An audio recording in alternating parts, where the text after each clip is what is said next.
Welcome to Terrifying Creepy Stories. This is where the strange finds a voice, and the forgotten refuses to stay silent. If you're drawn to what hides in the dark, if you find comfort in the unsettling, then you found your place. Please like this video, subscribe, and tell me in the comments which story left you feeling the most uneasy. It helps more than you know, and it keeps me going, into the places most people would rather not look. The dark doesn't wait to be invited, it just shows up. Now, let's begin.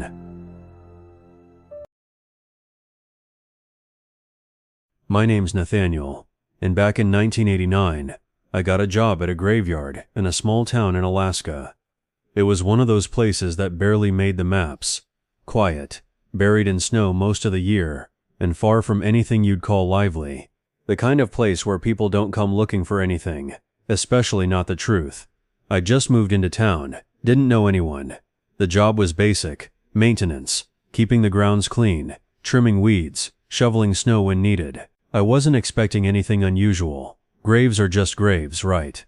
At that time the cemetery was going through changes. The previous management had all been let go, not just fired but completely replaced. I never got the full story, and nobody talked about it. All I knew was that I was part of the new crew. Fresh blood for an old, quiet place. On my 11th day working there, I was pulling weeds along the older section of the graveyard, the kind with those old stone slabs, heavy and cracked with time. That's when I noticed something strange. There was a marking, carved right at the head of the first grave on the left. It looked like a number, or maybe a symbol, something I couldn't read. Sort of looked like Arabic, maybe Persian. I wasn't sure. The carving was shallow but neat, not vandalism, not random. It had purpose. At first I thought it must have been there for years. These graves were old, built in the early to mid-1900s, when people still buried the dead by hand. The graves were deep, reinforced with stone frames, and topped with thick granite slabs, heavy enough to keep out frost and, well, whatever else they were worried about back then. I figured maybe the markings were part of some old burial custom I didn't understand. There wasn't much light that day. It was cloudy, wind biting through my coat, but I could clearly make out the carving. As I kept working, I noticed the second grave had the same kind of writing, and the third, all the way up to the 11th grave. 11 graves. It didn't click at the time, not even a little. I was too focused on the cold, on the work. I didn't even connect it to the fact that I'd been working there exactly 11 days. Looking back, that part still gets under my skin, like the truth was trying to tap me on the shoulder, and I kept turning the other way. The next day, I didn't give it much thought. I went in as usual, cleaned up the newer section of the cemetery, didn't even bother checking the stones again. I'd already decided in my head that the markings were old, maybe something the previous workers had done, or just weathered carvings from decades back. That night, I couldn't sleep. Something about those symbols kept poking at the back of my mind. I told myself I was just being dramatic. Too many hours alone among the dead, you start imagining things. Still, the next morning, while the radio played some old country song in the background, I walked back to the graves. This time the carvings were on 13 graves. 13. I swear to you on my life, only 11 had markings 2 days ago. I looked at them,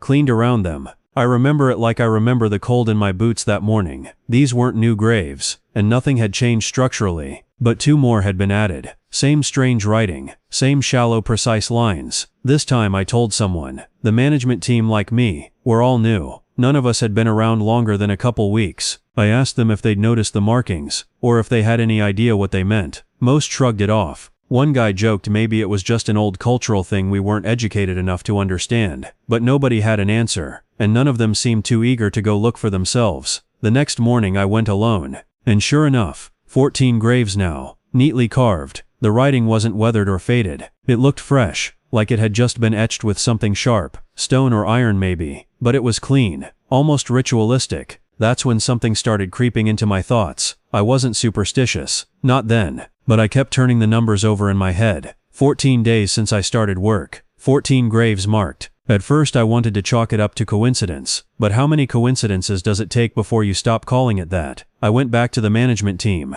This time one of the younger guys, his name was Mike I think, said his girlfriend knew some linguistic stuff. He sent her a photo of the writing. Later that day he came to me, looking pale, said it wasn't Arabic at all. It was Hindi, and they weren't symbols, they were numbers, 1 through 14 carved into the head of each grave, counting up, day by day. I didn't want to believe it. My mind raced, trying to explain it away. Maybe a sick prank. Maybe one of the old crew left some kind of pattern behind before they were fired. But why Hindi? Why one marking per day? Why so precisely lined up with our timeline? That night, I couldn't eat. I left the radio off. Every creak in my cabin made me sit up. Not out of fear, at least not the normal kind. It was this heavy feeling, like I was being timed, like something was watching a clock I didn't even know existed. On day 15, I didn't show up to work. I waited, and on that day, nobody touched the graveyard. The snow stayed undisturbed. No weeding, no tools, no boots on the ground. And the next morning, when I finally gathered the nerve to go back, there was no 15th mark. The graveyard had paused. Something, whatever it was waiting for us. I left that job 2 days later, packed up, disappeared. I didn't give a reason,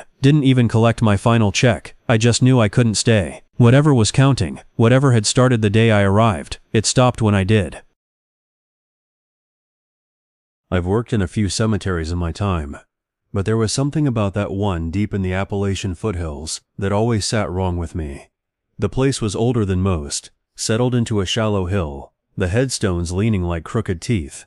Weather had worn the names off some of them completely. Trees surrounded the perimeter, thick-limbed and too quiet.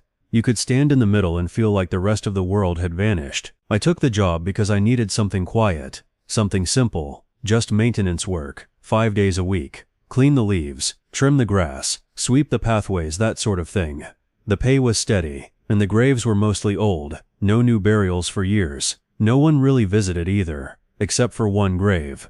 I started noticing it during my second week. There were food scraps, always fruit, beside this one stone on the east end. Banana peels, orange rinds, a bitten apple once. Not just one item either, like someone sat down and had a full snack, then left the scraps like an offering.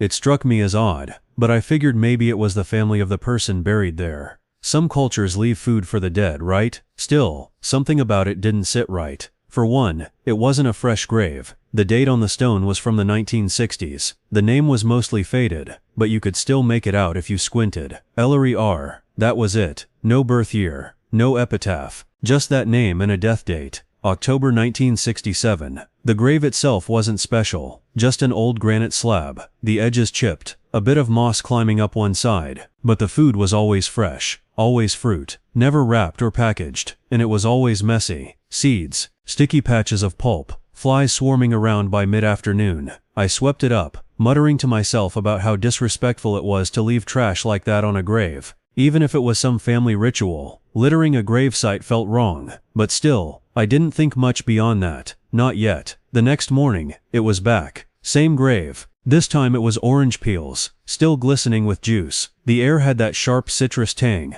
The skin of the fruit was torn, not cut like someone had dug into it with their fingernails. That gave me pause. I walked around the cemetery, checking for footprints. Nothing. The soil was soft in places, but there were no prints. No signs of anyone having walked through. Again, I cleaned it up, and again, the next day. More fruit, a half-eaten banana this time, blackening at the edges, but fresh enough to have been placed there that morning. And again, no tracks, no wrappers, no sign of animals. I tried to come up with reasons. Kids playing a prank maybe, a raccoon with weird habits, but why the same grave? Why only fruit? Why no disturbance anywhere else? I decided to ask the groundskeeper who'd worked the place before me. His name was Jerry. He'd retired a few years back, but I managed to get his number from the office. When I asked about Ellery R.'s grave, there was a long pause on the other end of the phone. Then Jerry just said, "You're seeing the fruit too?" I asked him what he meant, and he told me to listen closely. He said that when he worked there, the same thing happened. Same grave, same type of food, always fruit, always fresh, and it always came back no matter how many times he cleaned it. He said he started keeping a journal, tracking the days and the types of fruit left behind. After a few months, he noticed a pattern. Certain fruits would appear on specific dates, always lining up with the phases of the moon. I didn't want to believe it. I told him maybe it was just someone visiting in secret, but Jerry laughed, a quiet, hollow kind of laugh. "No one visits that grave," he said, "not in daylight. And if you ever see someone standing by it at night, don't speak to them." That night, I couldn't sleep. Something about Jerry's voice had shaken me. It wasn't what he said, it was the way he said it. Like he wasn't warning me, more like he was mourning me. The next day, I arrived early. Before sunrise, I walked the rows with a flashlight, the wind rattling the bare trees. Everything was still. The graveyard had this breathless quality to it, like even the ground was waiting. When I reached Ellery's grave, I stopped cold. The fruit was already there, a pear this time, split open in two neat halves, laid gently on the stone. No bite marks, no bruises, just placed there, side by side, like someone had taken their time. And there were footprints, but only one set, bare feet, pressed into the dirt, leading to the grave, and stopping, nowhere else. I bent down to look closer. The prints weren't normal. They were longer than a human's, and the toes looked off, like they were stretched, clawed almost. The edges weren't crisp either, more like the earth had recoiled from them. I stood up fast. I don't know what I expected to see. Some vagrant? A prankster? But the air felt heavy, like it was pressing against my skin. And the trees, they weren't swaying anymore. They were still, watching. I didn't clean the grave that day. I left it. I didn't want to touch anything. I just turned and walked out, locking the gate behind me with shaking hands. That night, I dreamed I was lying in the dirt, and someone was feeding me fruit, peeling it slowly, placing it into my mouth, piece by piece. I couldn't see their face, just the smell of soil, the wet sound of chewing, the weight of something cold pressed against my chest. When I woke up, my mouth tasted like orange peel. I quit the next day, told them I was sick. I didn't pack up my locker. I didn't go back to say goodbye. I just left. But here's the part that still eats at me. A few weeks ago, I got a letter in the mail. No return address. Just one piece of paper inside. It was a photo of Ellery R's grave, and lying on top of it was a single perfect pear, cut in half.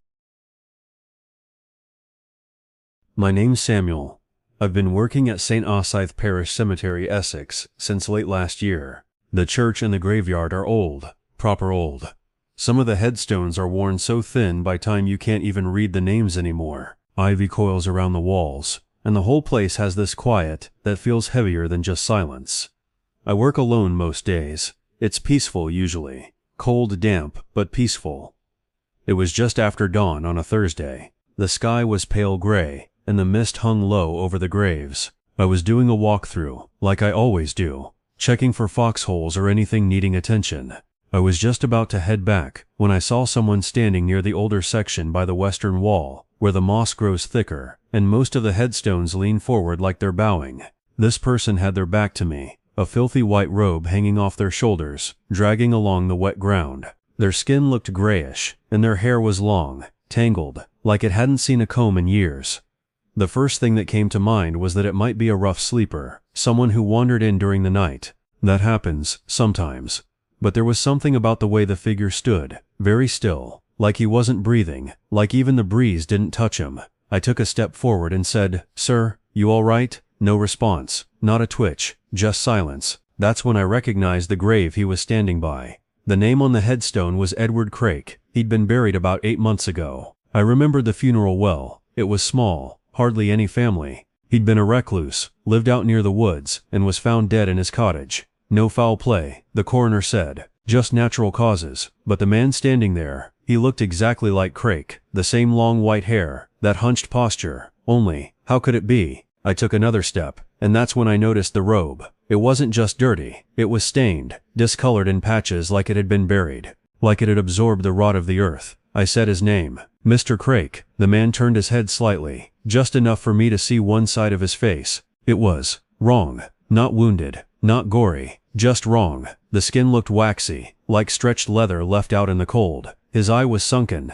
but it moved. It met mine. There was no rush of fear in me, no panic, just a slow crushing disbelief. My mind tried to explain it. Maybe I'd made a mistake. Maybe it wasn't him. But the grave was right there. I remembered helping lower the coffin. I remembered the sound of dirt hitting the wood, and this thing was standing on it. Then he turned his full body and walked, slowly, barefoot around the grave, not toward me, not away, just circling, like he was waiting for something. I wanted to shout, to run, to call someone, but the only sound in the air was the soft squelch of his steps on wet earth, and the quiet creak of his bones. Yes, bones. I could hear them, not loud, but brittle, like old timber shifting in a breeze. Eventually, he just stopped. He stood facing the woods behind the cemetery wall and didn't move again. I backed away, step by step. I didn't look away, not until I was back by the chapel. When I looked again, he was gone. No sign of footprints. The grass by the grave looked untouched. I went home early that day. I told myself I'd seen someone who looked like him. I even Googled it. Grief hallucinations, shared delusions, sleep deprivation. I wanted a reason, something solid. But the next morning, the grave was disturbed. Not dug up, not opened, just shifted. The earth around it looked churned, but the grass lay flat, like something had pushed up from below, then settled again.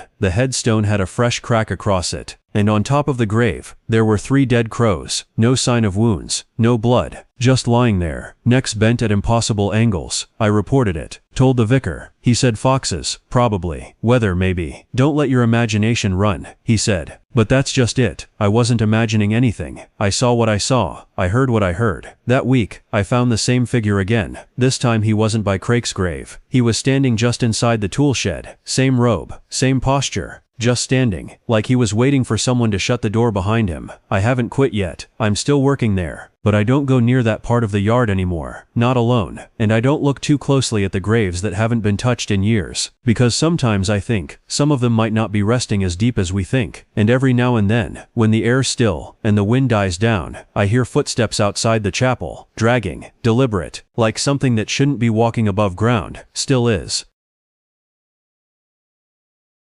I was volunteering at a church's graveyard on weekends.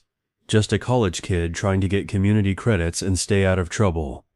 The church sat on the edge of a village in Gloucestershire, one of those places where everything felt damp, even in July. Moss grew like it had a right to everything, and the stones had worn so smooth from time. It was hard to tell names from erosion. I usually worked alone, which suited me fine. A bit of weeding, trimming the grass, clearing dead leaves. Nothing dramatic. The caretaker, Mr. Henson, had bad knees, so he mostly stayed in the rectory and left me to it. He trusted me, I guess. Said the graveyard didn't need much attention, just respect and rhythm, whatever that meant. There was an old portable radio I'd bring with me. I found it in the church's storage room the first week.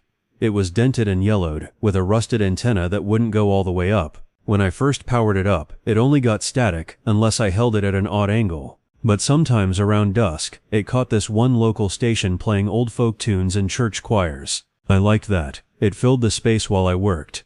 On my 4th weekend, it started acting strange. I was sitting on the edge of a weathered stone bench near a row of graves dated before 1800, just having a break. The radio was barely audible, whispering through the static. Then, all of a sudden, it blared to full volume. It wasn't music anymore, just harsh static, like it had been cranked up to punish me. I nearly dropped my tea.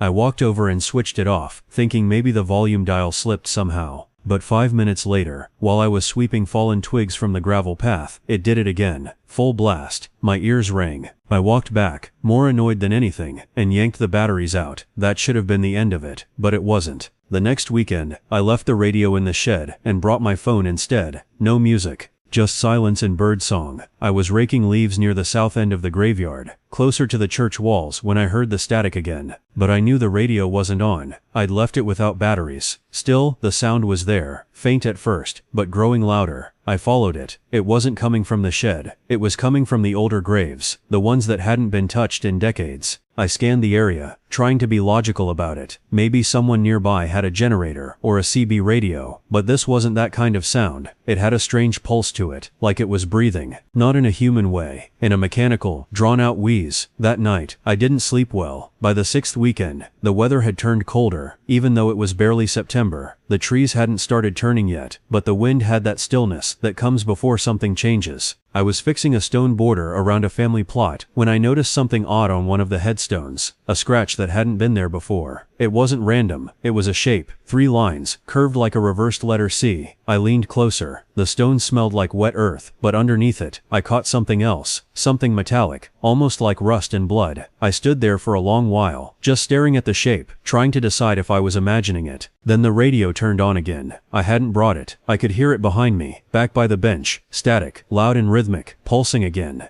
I turned slowly, expecting to see someone standing there, maybe Mr. Henson messing with me, but the bench was empty, no one in sight, yet the sound kept going. My chest tightened. I walked over slowly, forcing my breath to stay even. The sound was loud, but there was nothing there. No radio, no speaker, no phone, just the air, vibrating with noise. Then the sound just stopped, abruptly, like someone had snipped a wire in my head. The silence afterward felt heavier than the noise had been. That night, I looked up the shape I saw carved into the headstone. It wasn't a letter, it was a sigil, used in old religious texts. A binding mark, usually meant to trap something beneath. But here's the thing, it wasn't meant to keep something out, it was meant to keep something in. in. I tried to tell Mr. Henson. He gave me a tired look and said, "Best not to go digging into things older than your own name." I should have listened. 2 weeks later, I was weeding near the western graves. Fog had rolled in earlier than usual. It clung to the ground in thin strips, and the sky had gone a pale gray that made everything feel paused. I bent down to clear some weeds when I saw it. A figure, standing between the graves about 20 feet away. He or it wasn't moving, just standing. Not facing me, not walking. No coat, no umbrella, just still. I called out. Nothing. I stood, my legs a bit unsteady now, and called again. The figure didn't answer. I moved forward a few steps, gravel crunching under my boots. The figure didn't move, but the radio sound started again. Except this time it wasn't coming from behind me. It was coming from him. That same static but deeper now, like it was dragging up from under the soil, through his body, and out into the air. And then he twitched. Not a full body motion, just the head. It turned a few inches, but I didn't see a face. The hair was pale and wet, clinging to skin that didn't look right. It was slack, drooping, like something pulled from a riverbed. His hands were stiff, hanging by his sides. I stepped back, slowly. My breath shook in my chest. I didn't run. I don't know why. I just backed away. One step, then another. Then he vanished. Not walked off, not ducked behind a stone. Just gone, as though I'd blinked and deleted him. I didn't sleep for 2 nights after that. My last weekend there, I tried to act like it hadn't happened. Told myself maybe I imagined it. Maybe I was overworked. I even brought the old radio back out to feel normal again. Put it on the bench where I'd always had it. But when I turned it on, it didn't play static. It played a voice. It was mine. A recording of me, speaking a few days before, muttering to myself while working. Then another voice, underneath mine, whispering words I didn't recognize. Not in English, low and dragging. I turned the dial, but the voice stayed. I pulled the batteries, and it kept playing. I smashed it against the stone bench, and the sound still came, this time echoing from the graves around me. I walked away and never went back. Mr. Henson never called me. Maybe he knew I wouldn't return. I still hear static sometimes, in my flat, on my phone. Once it came through the pipes in the shower. Every time, I think about that graveyard, about the shape on that stone, about the figure that stood between the graves. I'm not religious, but I don't think that graveyard belongs to the living anymore, and I don't think it ever did. I've worked the grounds at an old cemetery, just outside a small village in Lincolnshire, for over 16 years. It's the kind of place most folks drive past without really seeing. Tall hedges, iron gates that groan when they swing open, and crooked rows of headstones leaning like old men who've seen too much. When COVID hit, the world felt like it pressed pause. Funerals changed, fewer people came, some families stayed away entirely. I'd often be the only person watching as the casket went down. The priest would say a few words, then walk off quickly, like the longer he stood there, the closer the virus might get. From March onward, I worked alone most nights. Management said it was safer that way. Fewer shifts, less exposure. It was around the end of April when I started hearing it. One night, just after 11, I stepped outside the small maintenance shed I use as an office. More like a glorified shack, really. I was having a smoke, staring up at the sky. The night was cold and still. No breeze, no birds, just that thick, heavy silence you only get in the countryside. That's when I heard the crying.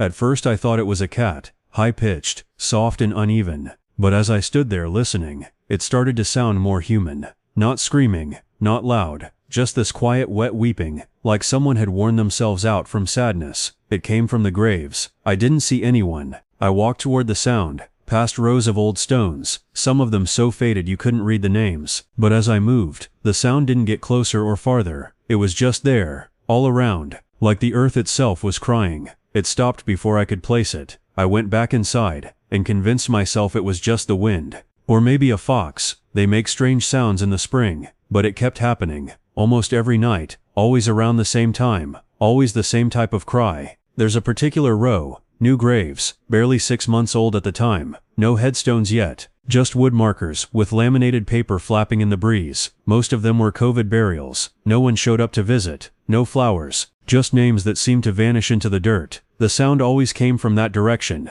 Eventually I gave up trying to find the exact spot. I just sat in the shed with the door cracked open, listening. It became part of my routine, like the way you notice the wind before rain, unpleasant but familiar. One night I recorded it on my phone, thought maybe if I played it back I could figure out what it really was. The next morning I listened with headphones. What I heard chilled me. The crying was clearer in the recording than it had been in person, But underneath it, layered in the background, were voices, soft and whispering, like someone speaking from a distance, or behind thick glass. I couldn't make out the words, just this awful rhythm, long gaps, broken syllables, as if the person couldn't breathe properly. I played it for a friend who used to do sound mixing. He ran it through a few filters and messaged me a few hours later. He said, "Mate, I think I hear someone saying let me out." He laughed when he said it, like it was a joke. But I didn't laugh, because I'd been hearing that cry for weeks, and I'd always had this horrible feeling it wasn't coming from above ground. I started paying closer attention to one of the plots, the middle one in that row. The soil never looked settled. There were small dips in it, like something beneath had shifted. No animal tracks, no flooding, just a strange unnatural looseness, like the ground was resisting the weight above it. One night, I brought a folding chair out, and sat by the plot for over an hour. No radio, no phone,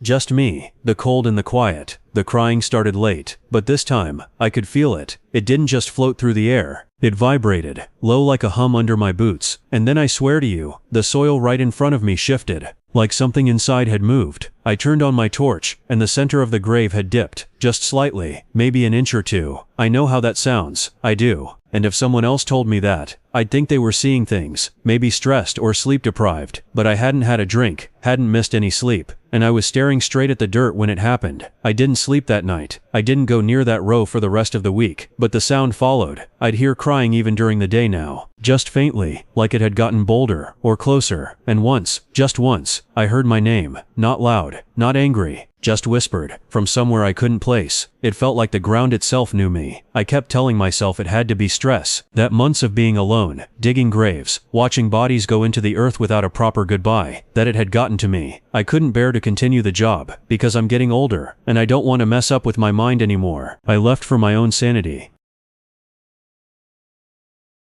My uncle's always been the quiet sort, the kind of man who doesn't speak unless he's got something worth saying. So when he told me about the kid that night, I knew he wasn't exaggerating.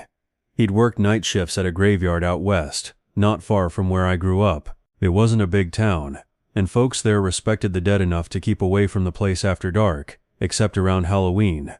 Every year, a few local teenagers would sneak past the fence on a dare. It was a kind of unofficial tradition. Go in, snap a photo beside the oldest grave, and get out before anyone noticed. But that particular year, it didn't go the way they expected. My uncle said he was doing his rounds, sometime around 2:30 in the morning. The temperature had dropped low, the kind that settles in your chest and makes your breath feel sharp. He was heading toward the east side, where the older graves sat beneath bent trees and ivy-covered stones. That side of the cemetery never got much light, even during the day. The trees there leaned in too close, like they were hiding something. That's when he heard it, footsteps running, fast, scattered. He whipped his flashlight toward the sound, and caught someone in the beam, a boy maybe 16, running flat out between the rows of stones. His hair was damp with sweat, eyes wide, mouth hanging open like he couldn't get enough air. My uncle's first thought wasn't even fear. He just stood there watching him, trying to piece together why the boy looked like he'd seen something that didn't belong in this world. The kid slowed down just enough to realize someone was in front of him. He staggered, nearly slipped, then stood there panting, hands on his knees. Uncle kept the light steady on him and asked, "You all right?" The boy shook his head. "Something was behind me," he said. Now my uncle's not quick to believe in the supernatural. He's a simple man, tools in a shed, tea at 6, church on Sundays. So when he hears someone say something, he wants specifics. What kind of something? The boy just looked over his shoulder. I didn't see it, I heard it, running behind me, fast, like it was catching up. He started to explain that he'd come in alone, that his friends stayed by the road while he took the dare himself. Said he'd been walking toward a grave with a cracked angel statue, some landmark the local kids all knew, when he started hearing the footsteps. But they weren't steady. They'd stop for a moment, then rush forward all at once. He thought it was just nerves at first, maybe a bird or a fox moving through the brush, but the sound didn't match. He swore it wasn't just footsteps, it was heavier than that, and they came too fast, like whoever or whatever it was didn't care about the noise it made, and there was a kind of wetness to it, like feet slapping on damp stone. My uncle walked the boy back to the gate, and let him out without giving him too much grief. But when he turned back to finish his shift, something strange happened. He thought he heard the same footsteps the boy described, moving quickly across gravel, then stopping just before they reached the corner near the shed. When he stepped out with the flashlight, there was no one, no movement, no sound, just the wind pushing leaves along the path. He told himself it was his imagination, that he was just feeding off the kid's panic, but over the next few nights it kept happening, always late, always from the same side of the graveyard. Now here's where it gets stranger. My uncle started marking the nights on a calendar. He said the footsteps only came around the end of October, always after midnight, always near the older plots. He asked around and found out some of the headstones there had been moved decades ago during a maintenance project. Some bodies too, but not all were accounted for properly. One of the graves didn't even have a name, just the word infants, and a date carved in the stone that didn't look like it was done by a professional, just chiseled in like an afterthought. He tried brushing it off, saying maybe it was just wildlife, or echoes from the nearby road, but when he brought it up to the groundskeeper, a man who'd been working there far longer than him, the man didn't laugh. He just said, "You've heard it, haven't you?" Then he walked away and never brought it up again. The next year another kid sneaked in, different group, same dare. This time the kid didn't get away clean. He broke his ankle tripping over a low grave and had to be carried out. Said he'd been trying to outrun something he never saw. He only heard the breathing, like someone was right up behind him, panting through cracked lungs. That was the last year my uncle stayed on the night shift. He swapped to mornings after that. I asked him once, years later, what he thought it really was, if he thought something was down there under the stones. His answer wasn't dramatic or filled with ghosts and shadows. He just said some things don't want to be dug up again. I know some people will say it was just fear feeding fear, teenagers letting their minds get the best of them, that my uncle was just seeing patterns where there weren't any. But I've seen him patch up wounds with duct tape, sleep through earthquakes, and walk straight into a burning shed to save a goat once. He doesn't scare easy. So when a man like that tells you a story and says something was chasing that boy, you don't roll your eyes, you listen, and if you're smart, you stay away from graveyards at Halloween. Some things might be dead, sure, but not everything stays quiet. My name is Thomas. In 1908, I was an archaeologist working with a university in London. I was sent to oversee a proper exhumation in a small parish cemetery. Not grave robbing, but an academic dig, fully licensed. My subject was a knight's burial from the 1500s, bones intact, a curious artifact in the coffin. After days of careful work, I cataloged every bone, sketched the remains, took early photographs, then reinterred him, placing the ribcage back exactly, and folding the shroud as I found it. I took care, even marking the spot with a discreet iron cross, part of tradition and respect. That evening I returned to my rental house on the edge of town, alone. It was a small cottage with creaky floors and a fireplace that barely kept the night chill out. I cooked soup and tried to shake off the dirt and dust of the dig. I felt satisfied, something solid and academic accomplished. Late into the night, I decided to watch a light-hearted film on my phonograph, something utterly ridiculous, meant to shift my mind away from bones and soil. Around midnight, the landline phone on the wall rang twice. Each call lasted just a second before going dead. In 1908, that line was a luxury. No one called in the middle of the night unless it was emergency. Yet the receiver showed no dial tone. I set it down, thinking perhaps a line fault. Then I returned to the room. The movie's plot had reached a comic moment, two goons slipping on banana peels. The audience, or rather the recorded laugh track, peaked on cue. And just then a laugh came, low but clear from the sofa beside me. The sound fit the moment exactly. It wasn't echoed. It was next to me, as though someone had sat down and laughed along. It lasted about 3 or 4 seconds, then it stopped, dead silent, like someone realized their mistake. I stood up and dropped the phonograph needle. I knew I lived alone, knew there was no one in the house. My mind said lease arrangements. Maybe the landlord had come to check on something. But then I recalled locking the front door and hearing no footsteps on the stairs. I kept my voice calm, almost clinical. "Who's there?" No answer, not a whisper. I spent that hour pacing between rooms, checking every corner. I kept the lamp lit, fully aware how ridiculous I must have looked. My mind tried to assign sense. Maybe the line issue had crossed wires. Maybe the phonograph randomly feedbacked.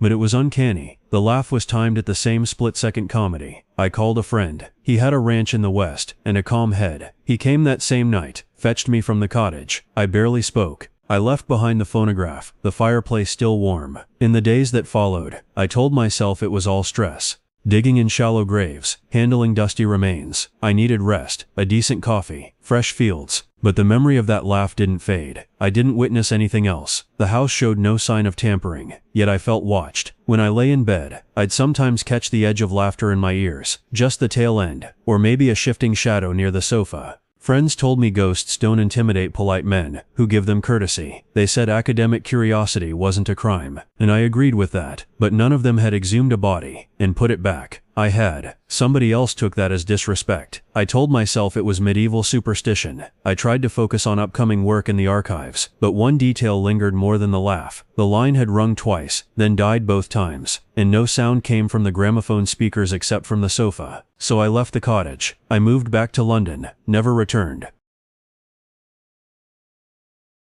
I'd been volunteering for a few months with a small heritage group in rural Scotland, helping restore an old walled cemetery that included a sealed crypt. The place was weathered, headstones leaning at strange angles, moss growing in thick, damp patches across the gravel. The crypt entrance had been bricked up decades ago. Nobody knew what or who was inside. Our team planned to clear debris, check structural safety, but not disturb anything within. The door was blocked by chains and mortar, sealed for good reason, we assumed.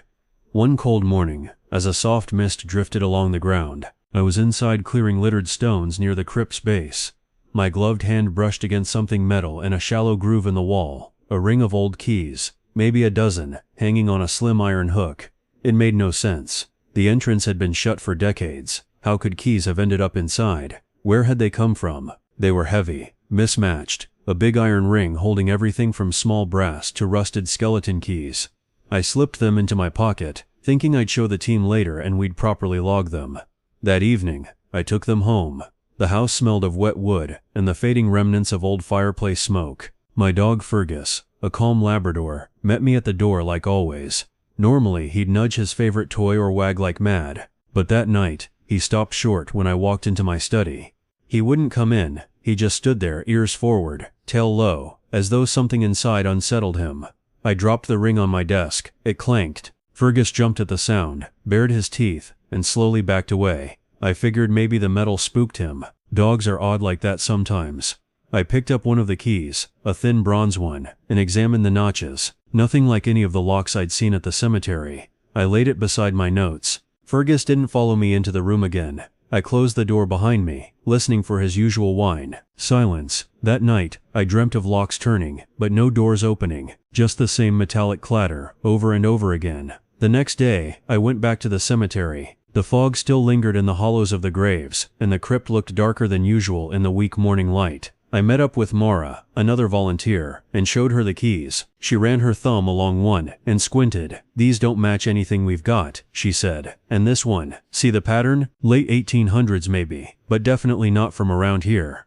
We decided I'd keep them safe while we asked around. Back home, I placed the keys in a small wooden box and slid it into my desk drawer. Fergus padded into the room with me, but the moment I touched the box again, he froze. His eyes locked on it, and his body went rigid. Then he turned and left the room without making a sound. That night, I heard soft knocking. It came from the study, 4 slow knocks on the inside of the door. Not a loud bang, just deliberate. I stood in the hallway for a while, unsure what to do. Eventually I unlocked it. The room was empty, but the drawer was open. The box was open too, and one key lay in the middle of the floor. It wasn't the one I'd looked at before. I started keeping the box shut with a padlock. I even taped it closed. I wanted to believe I'd just forgotten to close the drawer, but my gut said otherwise. Then came the worst night. I woke up around 3. There was a sound, metal scraping across wood. I turned on the bedside lamp, got up, and followed the noise down the stairs. It led me to the study. The box was still sealed, still locked, but sitting on my desk was a key I'd never seen before. Larger, darker, the kind of key you'd expect to find behind a church altar or in some rusted gate tower. Thick with age, cold to the touch. Fergus didn't bark, he didn't whine, but the next morning, he refused to go near the study. He stood in the hallway staring into the room, his body low to the floor, like something was inside and he didn't want to cross its path. I returned to the cemetery with the keys. I waited until no one else was around and placed them back where I found them,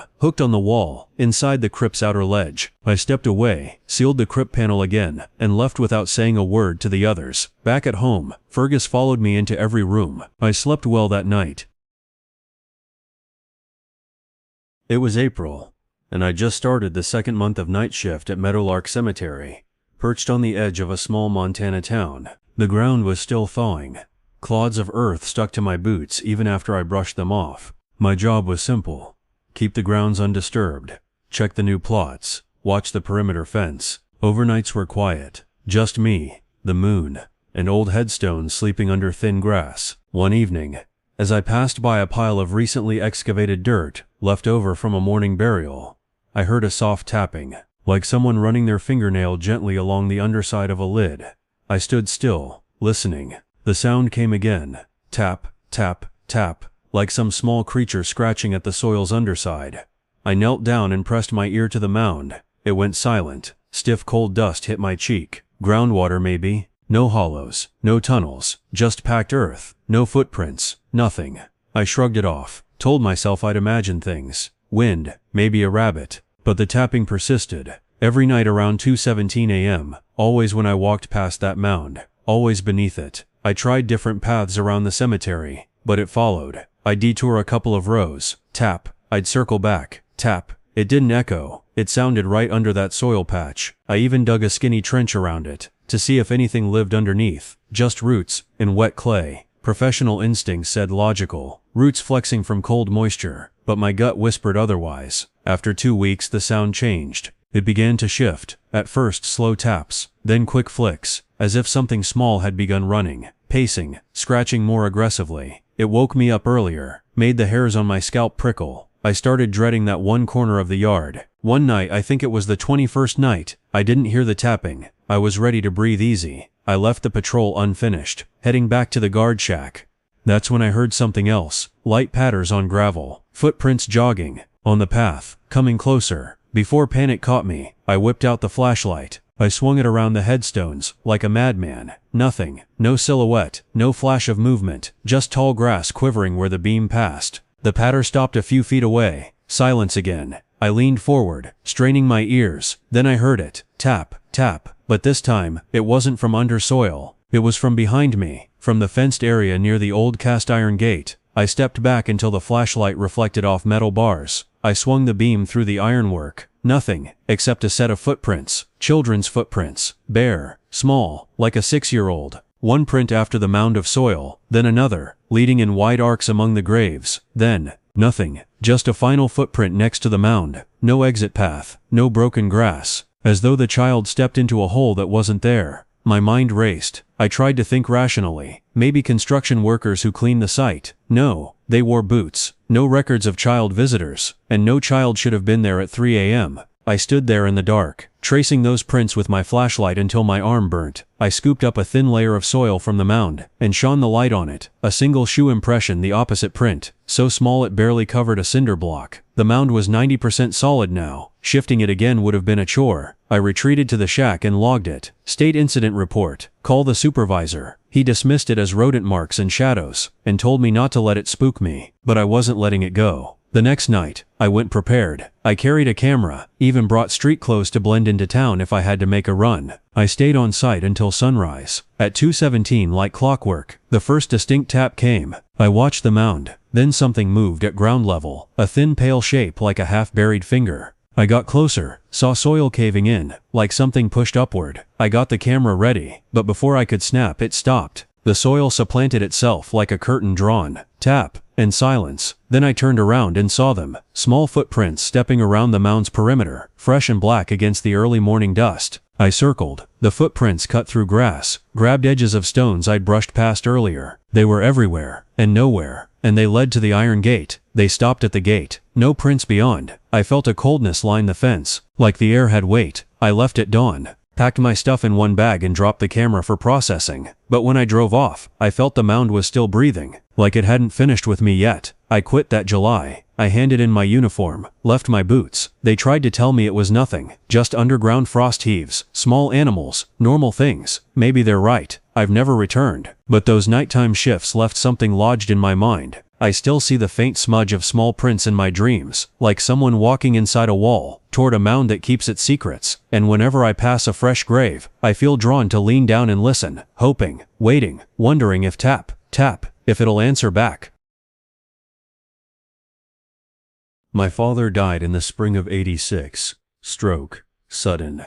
No warning. He wasn't perfect, but we were close enough that I made a habit of visiting his grave every Sunday after church. Same time, same routine. I'd bring a little folding stool, sit in the grass, talk to him like he was still around because honestly, it helped. By March of the next year, my visits had become more about habit than healing. The cemetery was quiet, not many people around, mostly just older headstones, mossy and uneven, oak trees swaying above. His grave sat beneath one of the larger trees, in a shaded spot where leaves collected like forgotten letters. It was during one of these visits, while brushing pine needles off the stone, that I saw the first note, folded yellowing paper pinned under a flat rock right at the base of the headstone. I figured it was something left by family or someone with the wrong grave, until I picked it up. 4 words, scribbled in slanted handwriting. I still see you. I read it twice, maybe 3 times. It didn't register as creepy at first, just odd. Maybe one of my cousins, trying to be clever. Maybe a kid from the neighborhood screwing around. I laughed once, without humor, and tucked it into my coat pocket. It stayed there for 2 days before I threw it away. 2 weeks passed. I came back. Same time, same spot. I sat down like always. Nothing unusual. No wind that day. But when I looked down to straighten my stool, I noticed another piece of paper under a stone. A different rock, smaller, but placed deliberately. I unfolded the note. It said, blue flannel, brown shoes. That's what I was wearing. The wind wasn't blowing, but I suddenly noticed how quiet the cemetery had become. No birds, no creaking trees, just this sharp stillness. I looked around the headstones, but no one was there. No cars in the lot except mine. The paper started to shake in my hand, not because of wind, but because my fingers were suddenly unsteady. I left early that day, drove with the windows down even though it was cold. I didn't mention it to anyone. I skipped the following Sunday. Just didn't feel like going, but guilt got the better of me, and by the next week, I returned. Same hour, same stool. The grave looked undisturbed, but I didn't sit. I walked around for a while instead, checked the other graves nearby. No notes.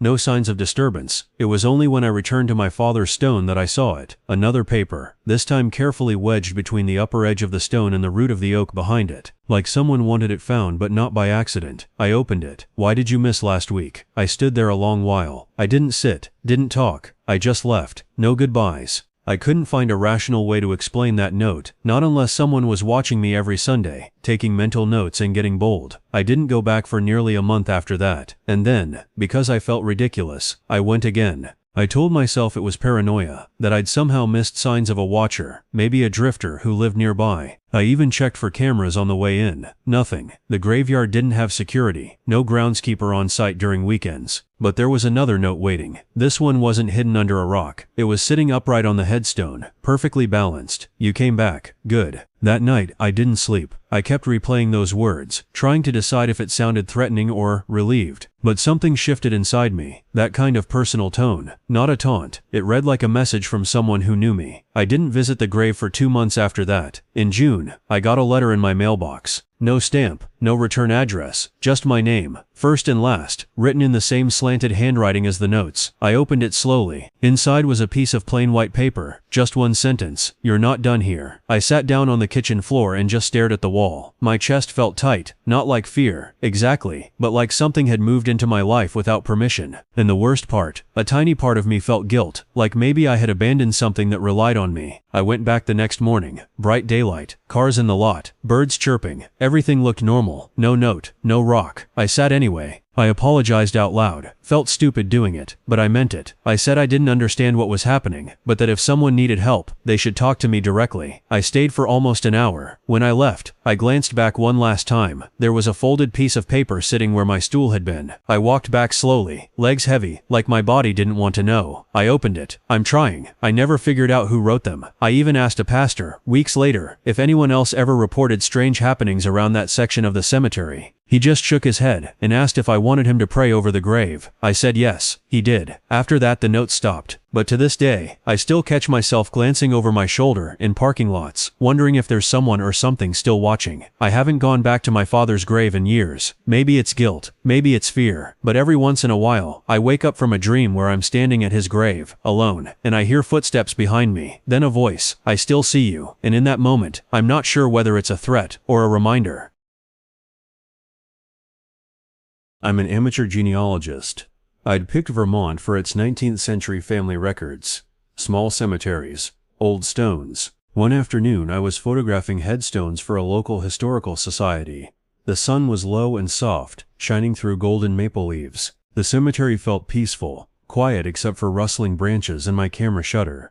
Towards the back, behind a row of wagons and livestock stones, I spotted it, a small weathered mausoleum, granite door, tarnished handle. As I approached, I noticed the door wasn't fully closed. It was slightly ajar. I paused, logical side on alert. These mausoleums were usually sealed shut, locked for decades, sometimes over a century. Could have been pried open by vandals, but there was no damage. Rusted hinges and frame indicated no one opened it in years. It had just swung open a bit. I set my camera down and stepped closer. My foot crunched gravel. The door pushed inward slowly, paused, then nudged further on its own. My brain said wind, but the air was still. I drew a breath and eased inside. Temperature dropped about 10 degrees. Inside, light from the open door created a slanted beam across the floor. There on cracked stone were fresh food wrappers, granola bar packets, a half-empty water bottle, even a crumpled sandwich wrapper. Beside them lay a folded blanket, clean-looking but crumpled in a way I'd seen only when people hide there.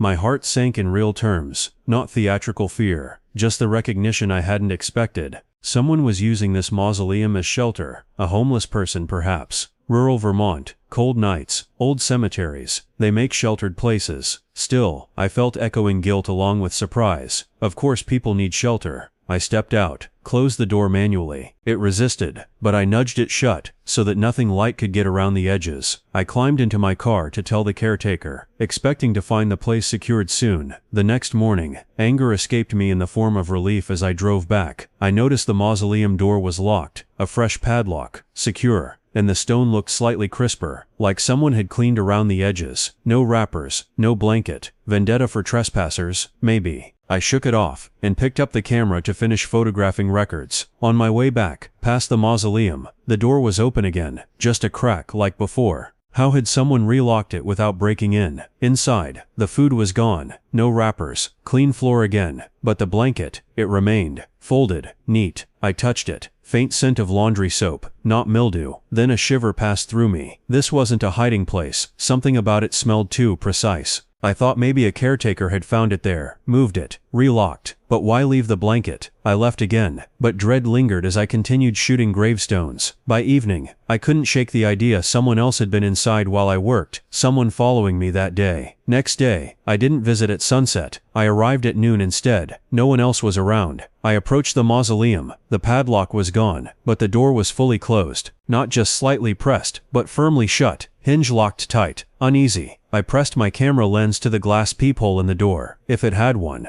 But no glass. I knelt and pressed an ear to the stone. Silence. Then, a sound. Faint. Breath. Cloth rustle? I thought so. But the mausoleum didn't echo. It felt sealed. I stood back. I decided to ask around the next day. The caretaker, Henry, had been taking care of the cemetery since the 80s, a gentle man with slow hands. When I showed him the door, he shook his head. It's been locked since the 50s, he said. Never repurposed. So someone broke in, used a padlock, cleaned up the wrappers, then relocked it? Henry didn't answer right away. He touched the granite. That blanket wasn't there last year, he finally said. Then added quietly, "Don't go in after dark." I left again, resolve shaking. Still, I couldn't drop it. Next evening, just after dusk, I stood again, camera at the ready. A low beam from my headlamp caught something inside, half-visible blanket. I knelt to peer further. Something dark stirred under the folds. I leaned forward, just my reflection. Then I heard it, a deep rustle. I spun. No caretaker, no threat, just empty air. But when I turned back, through the darkness beyond the doorway, I caught a flash of white. A blanket shifted, just a breath of movement. My heart pounded. I stepped back carefully. The door clicked shut on its own. I realized afterward that I hadn't heard it swing. It felt separate, as though someone outside locked it from the inside. I moved immediately, locked my car, drove off before stars could settle. I showed photos and footage to the Historical Society. They asked if I wanted to report it to police. I refused. Someone homeless? I wasn't sure. Or something else. Calls to the diocese brought no record of someone caring for that mausoleum. No tradition of overnight shelter. No suggestion of caretaker presence after lock-in. And no recent history of vandalism or break-ins. A month later, I took my last trip back. Under bright sun, I stood facing the mausoleum. Door locked. No blanket. No wrappers. But in the gravel, I spotted a crumpled piece of white cloth, corner of someone's blanket, possibly, just a scrap, but fresh edges, not weathered. My logical self said, keeper returned, cleaned it up. Maybe they still allowed someone to stay overnight, but my gut whispered something else. Someone left early, left behind a piece on purpose. I left that day, and never returned. Sometimes at home, I nearly hear rustle in my closet. Just a crumb of cloth. It usually stops when I call my dog into the room. I don't know who let me into that crypt, or who locked it again. But sometimes, late at night, I look at the padlocks on drawers, and wonder what else is still sealed inside places we don't open, and what waits for someone to peek again.